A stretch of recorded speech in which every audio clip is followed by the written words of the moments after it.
Full disclosure, I'm Roben Farzad. Joining me in studio at Rainmaker, it's a pleasure, in downtown Richmond, is none other than David Lowery. You know him from the bands Cracker and Camper Van Beethoven.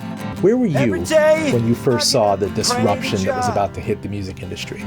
I was in Woodstock, New York. Number clocks by exactly one. Yeah, it was like 1997.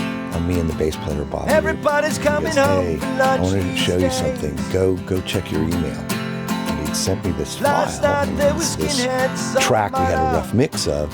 So I just sort of click on download the file. It takes like 30 seconds for this file to download, right? It's an MP3 file, and I start playing it. And it doesn't sound perfect, but I was like, wow. And hey, June. Why'd you have to come? You gave this speech in kind of the old boss versus the new boss, and we shouldn't necessarily be giddy about the new bosses. Right. The means of distribution and consumption of music, it's constantly being disrupted.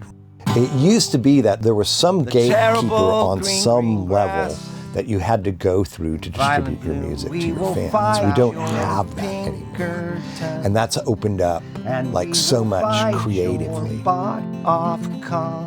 You cannot take. The problem is that the revenue hasn't really followed.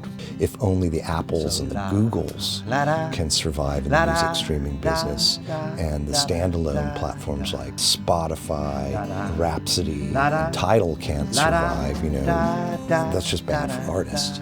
Why isn't someone like you able to come in and say, hey, I have these really bespoke sessions, I'll give them to you, make them bid for you? Is that even possible? Does the artist have that? They're never going to do anything like that with somebody like me. However, we forget the promise of the internet was disintermediation, selling directly to our fans.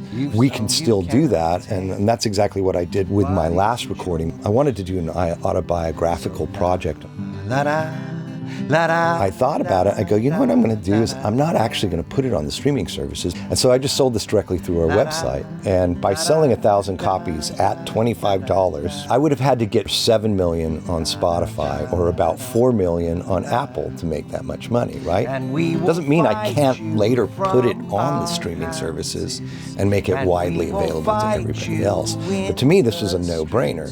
David Lowery, you are the man. You are always welcome on this show. Thank you so much. Thank you. Appreciate it. You cannot take what isn't yours.